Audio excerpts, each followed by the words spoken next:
Most of us wear a fragrance every day. I know I do for sure. Most of the time, I end up wearing multiples by the end of the day. Usually, I like a fragrance with good performance and longevity. I'm sure you agree. However, what about those days when you walk up to your fragrances and all of them seem just a bit too much? None fit the mood of simplicity that you are feeling. What do you do then? Of course, you can just not wear a fragrance. That would obviously be the most simple thing to do, right?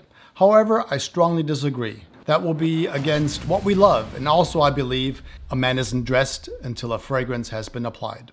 There are only 2 occasions when I do not wear a fragrance that I can think of. Let me know if you have some occasions for not wearing a fragrance. Mine are when I go fishing and when I go hunting. That's pretty much it. So what do you do when you can't find one for those easy, simple days of our lives, when all other fragrances just seem too complex? That's where this video comes in handy. I have some fragrance choices in this video for you that are perfect for those odd and rare days when all of them seem a bit too much and you and I need a break.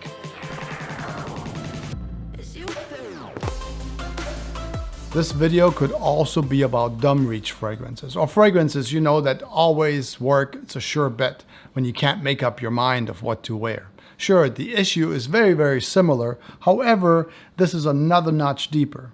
These are for the days when even your sure bet is just a tad too much. Most of these fragrances you won't even know are still performing until you get a compliment a few hours later. These fragrances go on soft and they stay soft. The first 2 are from the same creator called Geisa Schön from Escentric Molecules. It is Molecule 01 and Molecule 02. 01 was released in 2006 and is somewhat of a ghostly fragrance with the aroma molecule called ISOE Super, which for some is almost undetectable. For others, it sort of appears, then disappears, only to re-emerge a little later. This particular note, ISOE Super, is not existent in nature. It smells a little bit like soft velvet with a light cedar and woody nuance. It's really nice for those days when you need a break. Very gentle and soft. There's another Escentric Molecules from Geisa Schön, which is also perfect for this list. And it is Molecule 02. This one was released in 2008, and it is all about the note of ambroxan, which is similar to ambergris, one of the finest perfume ingredients known to man. Ambroxan has a sensual, fresh, almost mineral-like quality that lingers all the way into the dry down. And that's Molecule 02, Ambroxan. These 2 are great choices for a more simple approach if you don't know what to wear, if you need a break. Plus, you have the added benefit of 1 and 2. You can layer either one of these with your favorite fragrances if you want to boost in ISOE Super or Ambroxan. There's also Molecule 03, which is vetiver. There is 04, which is javanol. And then there is 05, which is cashmeran, which are also nice, but not as easy to wear as 01, ISOE Super, or 02, Ambroxan. But that's just my opinion. Another one that fits into this category is also one that I love very, very much. It is Voyage de Hermès from 2010. It is this one right here. Kind of a unique bottle, kind of flips around like this. You can store it. Voyage is created in 2010 by a perfumer called Jean-Claude Ellena. This one has some tea in it. There's going to be a little bit of cardamom. Voyage is along the lines of Declaration by Cartier, this one right here, although it's going to be in a much, much softer way.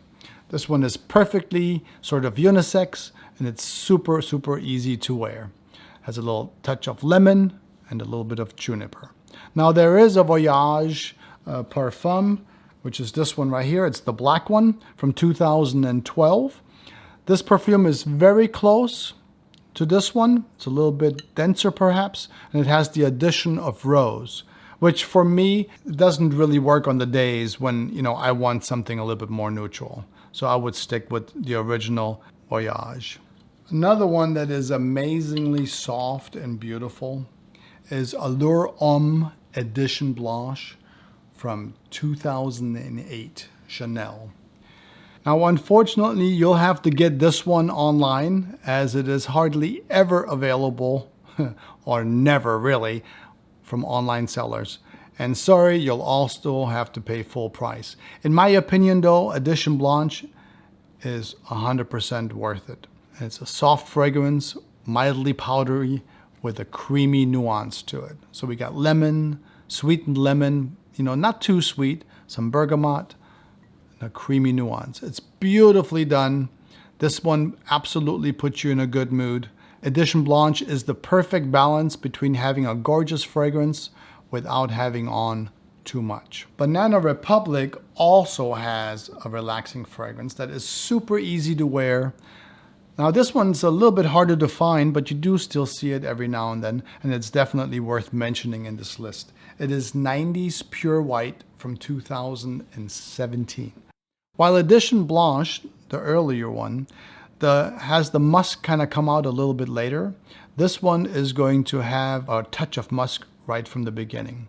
It has citrus notes like grapefruit, green tea, with a touch of lavender. This is a 100% unisex fragrance. It's clean without being soapy. It's a perfect little fragrance for like a Sunday morning scent at a stellar price when you can find it online from online retailers. It's a perfect little mention in here for a fragrance that you can wear when everything else is just a bit too much.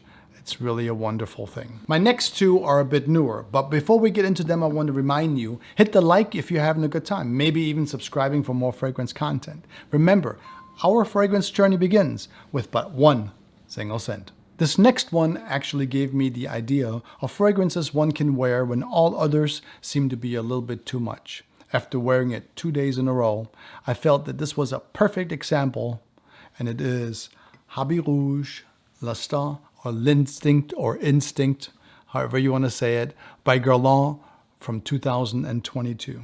This one right here. Now, just like everyone else, I thought I was going to, get a version of Habit Rouge from 1965, this one right here, or at least have an instinct of what would remind you of Habit Rouge.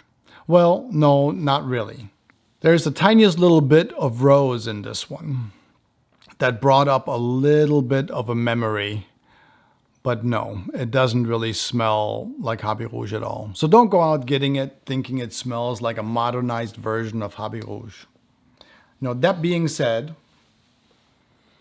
I wasn't going to get this one due to all the negativity that you find on the interweb.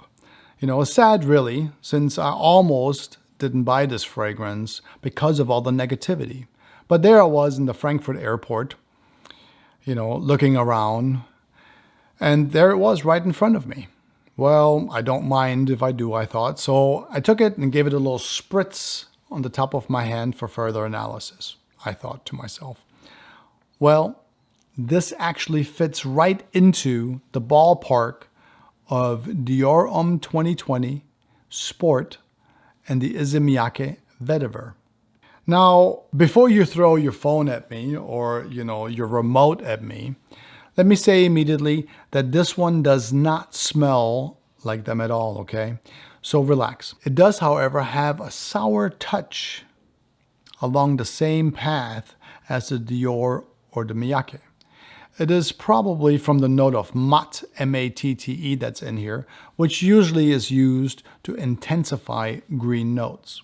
And there's some sour bergamot in here. There's also some grapefruit. Personally, I really enjoyed wearing this one for the last 2 days.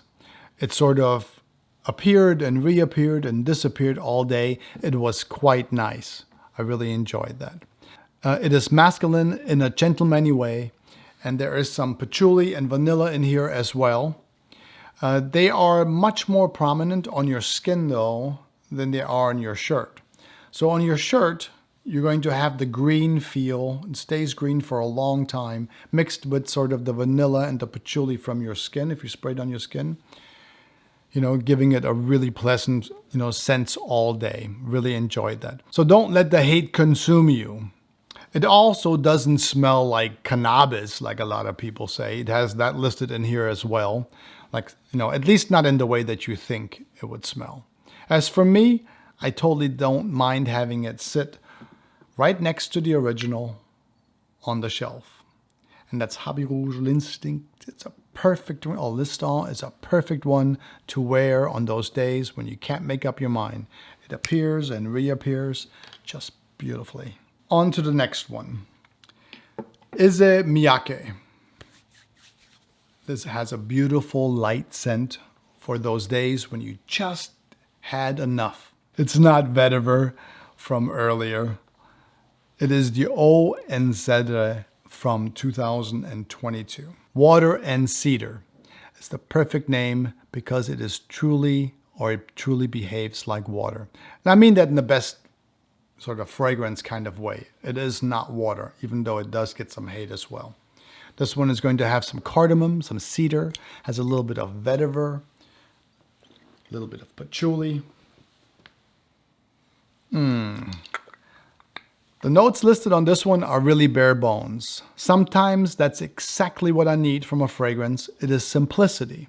Now, Eau and Cedar or Water and Cedar has no citrus, it has no fruits, only the slight freshness from cedar and vetiver, which seems to be a fresh vetiver, maybe Haitian. It's definitely not dusty or smoky.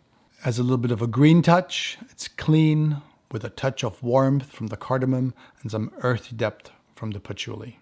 This Eau and Cedar or Water and Cedar from Issey Miyake is a lot like Molecule 1. It appears, it disappears, and then it comes back when you least expect it, like on your clothes 24 hours later. Sometimes we have to give fragrances a chance before we, annihilate them. Maybe actually wear them, spend some time with them before we completely obliterate them on the interweb. But you know what? That's just a thought. Yeah. If you had fun, don't forget to like, maybe even subscribe to Scent Trail. Remember that our fragrance journey begins with but one single scent. Until next time, I want you to take good care of yourself. Always smell nice. And I will talk to you soon.